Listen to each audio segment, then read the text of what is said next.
오늘 본문은 에레미야 41장 4절부터 18절입니다. 그가 그다라를 죽인 지 이틀이 되었어도 이를 아는 사람이 없었더라.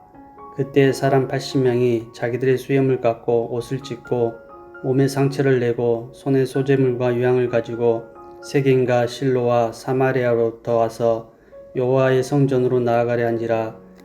느다냐의 아들 이스마엘이 그들을 영접하러 미스바에 나와 울면서 가다가 그들을 만나 아히감의 아들 그다냐에게로 가자 하더라. 그들이 성읍 중앙에 이를 때에 느다냐의 아들 이스마엘이 자기와 함께 있던 사람과 더불어 그들을 죽여 구덩이 가운데에 던지니라. 그 중에 10사람은 이스마엘에게 이르기를 우리가 밀과 보리와 기름과 꿀을 밭에 감추었으니 우리를 죽이지 말라 하니 그가 그치고 그들을 그의 형제와 마찬가지로 죽이지 아니하였더라. 이스마엘이 그다냐에 속한 사람들을 죽이고 그 시체를 던진 구덩이는 아사 왕이 이스라엘의 바하사 왕을 두려워하여 봤던 것이라. 느다냐의 아들 이스마엘이 그가 쳐 죽인 사람들 시체를 거기에 채우고 미스바에 남아있는 왕의 딸들과 모든 백성 곧 사령관 느부사라단이 아히감의 아들 그다냐에게 위임하였던 바 미스바에 남아있는 모든 백성을 이스마엘이 사로잡되 곧 느다냐의 아들 이스마엘이 그들을 사로잡고 암몬 자손에게 가려고 떠나니라. 가레의 아들 요하난과 그와 함께 있는 모든 군 지휘관이 느다냐의 아들 이스마엘이 행한 모든 악을 듣고 모든 사람을 데리고 느다냐의 아들 이스마엘과 싸우러 가다가 기브온 큰 물가에서 그를 만나매 이스마엘과 함께 있던 모든 백성이 가레의 아들 요하난과 그와 함께 있던 모든 군 지휘관을 보고 기뻐한지라. 이에 미스바에서 이스마엘을 사로잡은 그 모든 백성이 돌이켜 가레의 아들 요하나에게 돌아가니 느다냐의 아들 이스마엘이 8사람과 함께 요하나를 피하여 암몬 자손에게 가니라. 가레의 아들 요하난과 그와 함께 있던 모든 군 지휘관이 느다냐의 아들 이스마엘이 아히감의 아들 그다라를 죽이고 미스바에서 잡아간 모든 남은 백성 곧 군사와 여자와 유아와 내시를 기브온에서 빼앗아 가지고 돌아와서 애굽으로 가려고 떠나 베들레헴 근처에 있는 게루기맘에 머물렀으니 이는 느다냐의 아들 이스마엘이 바벨론 왕이 그 땅을 위임한 아히감의 아들 그다라를 죽였으므로 그들이 갈대아 사람을 두려워함이었더라. 아멘. 마태복음 9장 36절에서 예수님께서는 이스라엘 백성들을 보시고 무리들을 목자 없는 양과 같다고 비유적인 표현을 사용하십니다. 목자 없는 양들은 어떤가요? 맹수의 공격에 무방비 상태이기 때문에 불안에 떨 수밖에 없습니다.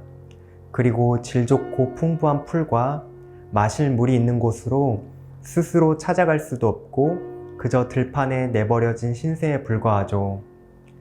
이스라엘 백성들의 삶의 모습, 마음과 영혼의 상태가 이런 목자 없는 양과도 같습니다. 그래서 마태복음 9장 36절에서는 고생하며 기진함이라 라고 말하고 있습니다.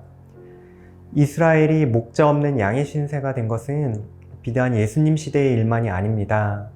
바로 오늘 말씀에 이스라엘 백성들 또한 목자 없는 양의 신세가 되어 비참한 나날을 보내고 있습니다. 정확하게는 이스라엘 백성들은 마치 목자를 버린 양과도 같습니다. 왕과 많은 백성들이 바벨론으로 포로가 되어 끌려가고 유다 땅에는 몇몇 남은 자들이 있었습니다. 비참함은 그들의 몫이었죠. 그나마 그다랴를 통해서 유다 성읍들이 안정을 되찾는가 싶었는데 다윗 왕조의 일가인 이스마엘이 암몬 족속과 결탁하여 그다랴를 암살해버립니다. 혼란에 혼란이 거듭되고 있습니다. 오늘 말씀을 보면 왕족인 이스마엘은 공의와 사랑이 아니라 폭력과 억압으로 얼룩진 행보를 걷습니다. 무차별하게 순례자 70명을 학살하여 구덩이에 던져버립니다.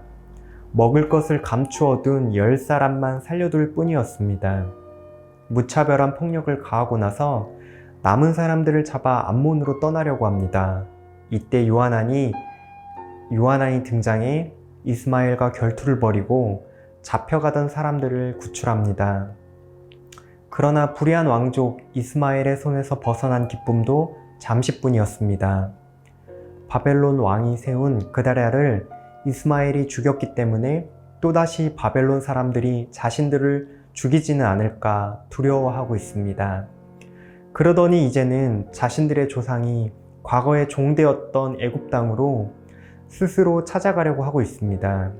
하나님은 구원을 베푸셔서 그들에게 자유를 주셨는데 그들은 다시 종이 되려고 하고 있습니다. 이런 비참한 현실 가운데서 이들은 무엇을 찾고 구해야 하는지를 전혀 모르고 있습니다. 목자 없는 양 같은 유다 주민들은 폭력과 두려움 속에서 고생하고 기진해 있을 뿐입니다. 이렇게 두려움과 폭력과 불의가 판을 치는 현실에서 하나님의 백성이 반드시 기억해야 할 것이 있습니다. 우리 하나님은 지금도 살아계시며 여전히 말씀으로 역사하고 계시다는 사실입니다. 하나님께서 그분의 양들을 버린 것이 아닙니다. 하나님의 백성들이 참된 목자이신 하나님을 버렸습니다. 양들은 느낄 수 없어도 목자든 한 번도 양을 위해 쉰 적이 없으십니다. 예레미야 40장 6절을 보면 하나님께서는 선지자 예레미야를 남은 자들 가운데 남겨두셨습니다. 남은 자들에게 여전히 하나님께서는 말씀하시고 돌보시고자 하는 하나님의 선하심을 우리는 느낄 수 있습니다. 그뿐만 아니라 이미 예레미야 25장 가운데에서 말씀하신 것처럼 70년 후에는 다시 백성들을 회복시키고자 하는 큰 계획을 조금씩 이루어 가십니다. 심지어 갈대아 바벨론 땅에서도 하나님은 쉬지 않고 일하고 계셨습니다. 다니엘서 9장 2절입니다. 곧 그 통치 원년 나 다니엘이 책을 통해 여호와께서 말씀으로 선지자 예레미야에게 알려주신 그 연수를 깨달았나니 곧 예루살렘의 황폐함이 70년 만에 그치리라 하신 것이니라. 목자이신 하나님은 그분의 양들을 말씀으로 인도하고 계십니다. 비록 그 양들은 다 깨닫지 못하더라도 말이죠. 오늘 본문은 하나님의 말씀을 버린 백성들의 삶이 얼마나 비참한지를 잘 보여주고 있습니다. 이런 백성들과는 정반대로 하나님께서는 우리가 볼 수 없는 그 역사의 뒤편에서도 여전히 신실하셔서 계속해서 말씀으로 역사하고 계신 것을 알 수 있습니다. 하나님의 백성들이 붙들어야 할 것은 너무나도 분명합니다. 목자이신 하나님과 그분의 말씀입니다. 하나님께서는 예레미야를 통해서 분명하게 약속하셨습니다. 예레미야 3장 15절입니다. 내가 또 내 마음에 합한 목자들을 너희에게 주리니 그들이 지식과 명철로 너희를 양육하리라. 이 땅을 살아가는 동안 우리의 삶에도 수없이 많은 고생과 기진함이 찾아옵니다. 두려움과 불의를 경험하기 일쑤입니다. 그러나 우리에게는 목자를 버린 양을 위해 목숨을 버린 선한 목자가 우리와 함께 계십니다. 요한복음 10장 11절입니다. 나는 선한 목자라.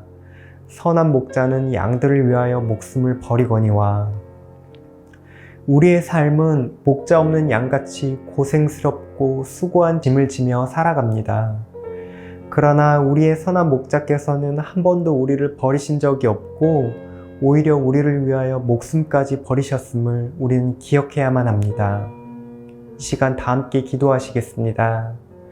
하나님, 목자 없는 양같이 고생하고 기진한 두려움이 찾아올 때에 선한 목자이신 예수 그리스도와 그분의 말씀을 붙들게 하여 주시옵소서.